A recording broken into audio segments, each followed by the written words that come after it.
Mga kasayan, baka nagbabala kayo bumili ng gas tank na katulad nito.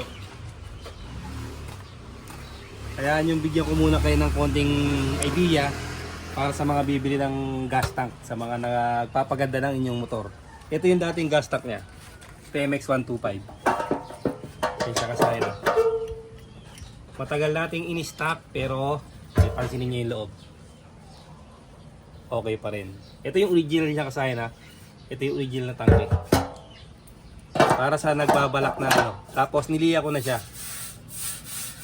Niliya ko na tapos pipinturahan ko siya ng high temp. Yung pang tangke talaga para hindi kagad siya mababakbak. Kaya lang, naisipan ko nagagastos din ako, may tupi na siya. So, kasi ang pangit sa tangke kasayan pag may tupi tapos papagandahin natin, pumapangit pa rin gawa ng kanyang tupi. Kaya naisipan kong bumili ng bagong tangke. Ito pa isang lumang tangke. Ito 2016, ito 2017. Para magkaroon kayo ng idea kung papagandahin nyo na lang ba yung tangke nyo o bibili kayo ng bago. Kasi yung pagpapaganda nito at pagbili ng bago, halos parehas lang yung magagastos nyo. Pagpapaganda at pagbili ng bago na replacement, halos parehas lang. Pero ang original ang bibili nyo, talagang mahal. Pansinin nyo sa 2017.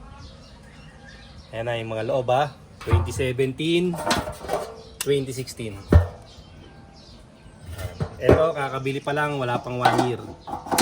Tapos ang napansin ko dito kasayan sa tangke na to, pagka ini-stack ko siya, ang hirap pa andarin ng motor. May stack ko lang siya ng 1 buwan, 2 buwan, hanggang 3 buwan, ang hirap pa andarin. 3 beses na akong nagde-drain.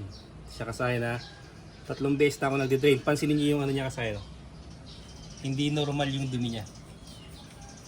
Ito siya pansinin niyo Ayan, ibang klase yung dumi niya kasayan Sa yung kalawang niya na nanggaling sa loob. Ngayon kasayan ito na siya. Para sa nagbabalak, meron kayong idea. Pwede pero dapat ganito ang gagawin niyo. Pansinin niyo sa kasayan Ganyan katindi yung kalawang niya. Yung loob. Ito, labas. Ngayon kasayan, kung sakaling bibili kayo o nakabili na kayo, ganito yung gagawin nyo. Unang-una, yung motor nyo dapat ay laging maraming gas. Tapos hindi siya mai-stack ng matagal. Para hindi mangyari to. Lagi siyang mas marami yung gas, 3/4. Pagpalagay natin kahit naman siya konti, pero kung nagagamit nyo, magpo-flow yung gas niyan, akit sa mga kanto. Pero pag may stock nyo ng buwan, ilang buwan, ganito kagad. Kasi nakatatlong na ako, linis. Napapansin ko pag nag-i-stock siya, ayaw umandar. Pag inopen natin yung niya, ito ang pinaka napapansin ko dyan Uy, nalaglag yung yung kanyang... Pagka inopen natin to, automatic walang tutulong gas. Walang tutulong gas sa kanya. Barado lagi barado lagi siya ng kalawang. Kaya kung ganito na yung tangke mo, huwag mong i-stock. Mas madalas mo siyang gamitin para lagi siyang nagagaasan yung mga kanto, hindi kakalawangin ang gusto. Kasi sobra siya kung kalawangin. Mapapansin niyo siya kung kumalawang.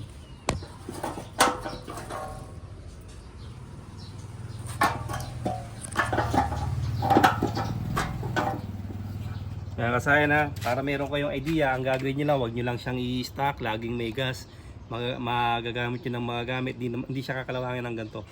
Kung madalas nyo magagamit, tapos mas maraming gas kung sakaling i-stock nyo siya. Mas marami para hindi maging ganyan. Kasi pagka in-stock nyo automatic, papahirapan din kayo niya, kailangan nyo pa siyang i-drain. Kaya kagaya niya naka-drain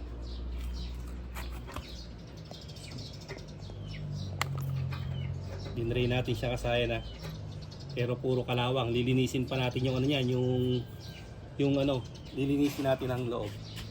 Bali yun lang kasayan yung tip ko sa inyo kung bibili kayo ng bago o papagandahin niyo na lang yung inyong mga stock na tangke. Malaking pagkakaiba kahit na stock na, pansinin niyo. Magagandang materyales yung ginamit na bakal, kaya hindi kagad siya kinakalawang. Yan yung pansinin niyo pati mga takip.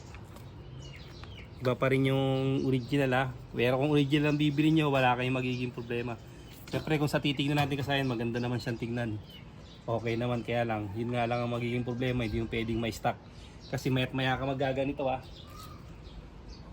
Wala pang isang taon pero 3 beses na ako nagaganito. Kasi pati pala sa takbo, yan.